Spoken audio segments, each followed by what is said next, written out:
Welcome back to the show. As you can see, we are joined by the great Hal Wasson, head coach of Southlake Carroll. He's here to help us pick apart the 6A brackets and our North Texas Honda dealers inside story. Coach, thanks for coming in, first of all. Your Dragons lost week 1 to Union up in Oklahoma, but you guys have gotten hot. You've won 9 in a row. How are you feeling about your team going into the postseason, coming in so hot? Well, it's a great time of year because you are in the state playoffs, and obviously our first goal was to win an outright district championship. We did that. It's an electric time. We're excited to host our first playoff game against Wiley, so it doesn't get any better than that. Well, let's get right to it then. Speaking of, our first matchup is Southlake Carroll versus Wiley, and Wiley's a good program. What stands out to you, first off, about them? Well, first of all, Coach Howard and I go way back, back in the Currents versus Mildred days. And, of course, he's at Wiley now, and I'm at Carroll. And they do a great job coaching, and their teams are perennial playoff teams. So we've got our work cut out for it. We're excited about it. I'm sure Wiley is, too. It ought to be a great atmosphere. And the winner, as you can see here, gets the winner of Killeen and DeSoto. Most people assume DeSoto will be that team. They are the #1 team in the state. What impresses you so much about the Eagles year in, year out? They are right there. They haven't quite made it all the way yet, but they are always capable. Well, you just mentioned it, year in and year out. Speed, athleticism, well-coached team, a lot of D1 guys on their football team, and it'll be a challenge for anyone that plays them. This is an intriguing matchup moving on. Byron Nelson, they lost their first 5 games. You guys played them recently. They won 4 of the last 5, losing to Southlake Carroll. They played Denton Geyer and a running back named Noah Kane. Can Byron Nelson continue this upset streak that they're doing? Well, there's no doubt. They've had a great year, and they're going to have a tough challenge. Coach Walsh and the Geyer guys are always highly competitive, so it ought to be a great matchup. 2 great programs. And what stands out to you about the winner that they might face? Cedar Hill, Joey McGuire's club. Waco Midway is always good, but Cedar Hill is always a tough task. Well, Cedar Hill, very talented team, well coached. Coach McGuire's done a great job there. Interestingly enough, Jeff Hume is at Midway, who was at Mansfield. He knows a lot about Cedar Hill. Another great matchup.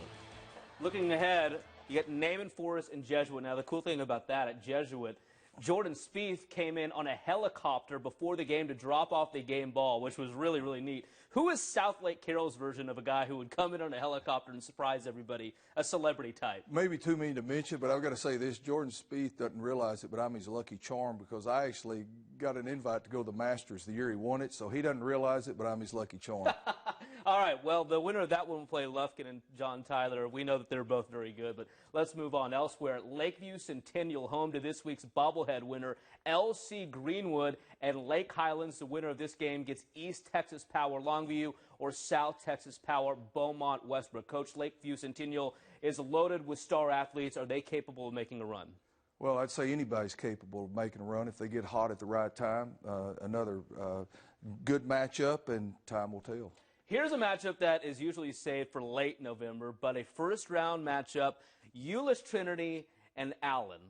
You know Euless Trinity very well. It's a little bit of a different year for them, but they can beat anybody. And then, of course, Allen reloads almost every year. What impresses you most about the Eagles and what they've been able to do for the last, 5 to 10 years? Well, no doubt. It's hard to win a football game in the Metroplex. Can you imagine winning as many as they have with the consistency? So they're got a lot of numbers, a lot of talent, well-coached football team. Coaching transition seems to have not slowed them down any. Another great coaching job. You mentioned Trinity. Wow, they've been an incredible program. I have tremendous respect for both programs because of the consistency that they've done over the years. And what does it take to be as consistent as those guys, as you have been able to do at Southlake Carroll? Is there a formula to that?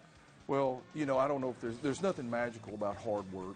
I think the expectations are always really high. Your kids have to buy into it. There's a lot of things. There are a lot of moving parts in being a very good program, and we've been very fortunate at Carroll, and we just mentioned 2 other top programs. So I don't know if there's a magic wand other than hard work, belief, and trusting, and obviously you've got to have great coaches and great players. And the winner of that one gets SGP or Belton. All right, speed round for the last few groupings. Plano East taking on nearby Hebron, and then Duncanville and Harker Heights. You've got some history with Hebron. Played them, last night, as a matter of fact. We did.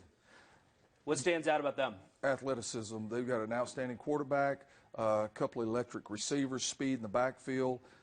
You know, they're going to be a very explosive offensive team. I know Plano East, the years that we played them in the past, from what I hear about them, haven't seen them personally other than they'll be another well-coached, very athletic football team. Ought to be a great matchup. And then Duncanville, they lost their quarterback. How hard is it to break in a guy going into the postseason? Well, it's difficult. I know Coach Sample's done a great job there, and they're excited about where they are. I do know this, as all of us, you know, when you lose a great player, we lost one this year, and you hate it for that kid because you know how hard he's worked, how important his senior year is, and how the team is bonded around him. But I'm sure they'll rally and make a run. There's a lot more we can get to. We can break this down for hours and hours, but that's all the time we have. Coach, thanks for coming in. Really appreciate it.